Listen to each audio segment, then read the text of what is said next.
পাহাড়, সাগর আর মাটি, ইরানের ক্ষেপণাস্ত্রের ভান্ডার ঠিক কোথায় নেই তার হিসেব মেলানো তাই।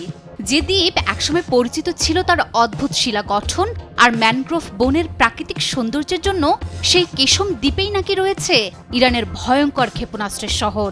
অবিশ্বাস্য হলেও সত্যি, বন্দর আব্বাস থেকে মাত্র ২২ কিলোমিটার দূরের এই দ্বীপটি এখন পরিণত হয়েছে এক দুর্ভেদ্য সামরিক দুর্গে।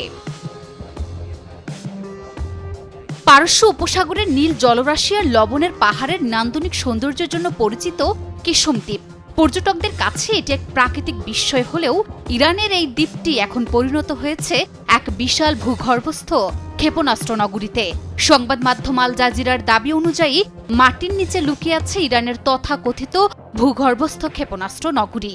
মাটির শত শত ফুট নিচে টানেলের গোলকধাঁধায় সাজানো রয়েছে অত্যাধুনিক ব্যালিস্টিক ও ক্রুজ মিসাইল।